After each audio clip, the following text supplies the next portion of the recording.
La musique des cars sur la neige a toujours fait partie de la vie d'Éric Gay, élevé sur les flancs du Mont-Tremblant, dans une famille passionnée par le ski.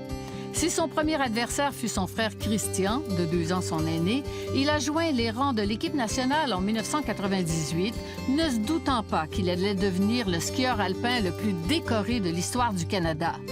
Après avoir évolué sur le circuit junior, en Coupe Nord-Am et en Coupe d'Europe, il se joint à l'équipe canadienne de Coupe du monde en 2004, où il amassera ses premiers points à Val d'Isère.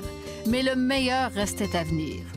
À son premier championnat du monde à Saint-Moritz, il termine, à la surprise de tous, 6e tant en descente qu'au Super G, puis réussit son premier top 10 en Coupe du monde à Garmisch-Partenkirchen. Il grimpe pour la première fois sur le podium de la Coupe du monde cette même année, en 2003, avec une médaille d'argent à la descente de Lac-Louise.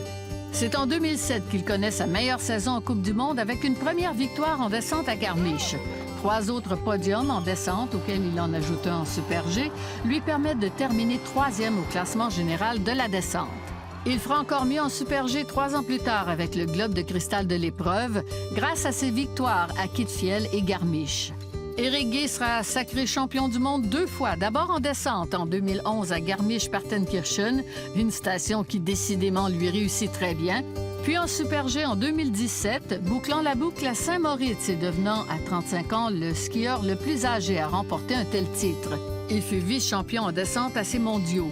Après plus de 20 ans de carrière, 3 podiums au championnat du monde, 25 en Coupe du monde et 3 participations olympiques, Éric Gay a annoncé sa retraite à Lac-Louise le 22 novembre 2018. Il se consacre maintenant à sa famille et à ses 4 filles, Logan, Lenny, Marlo et Maude, qui dévalent à leur tour les pentes de Tremblant, comme l'avait fait papa à leur âge. Peut-être que le nom de Gay résonnera encore sur le circuit canadien.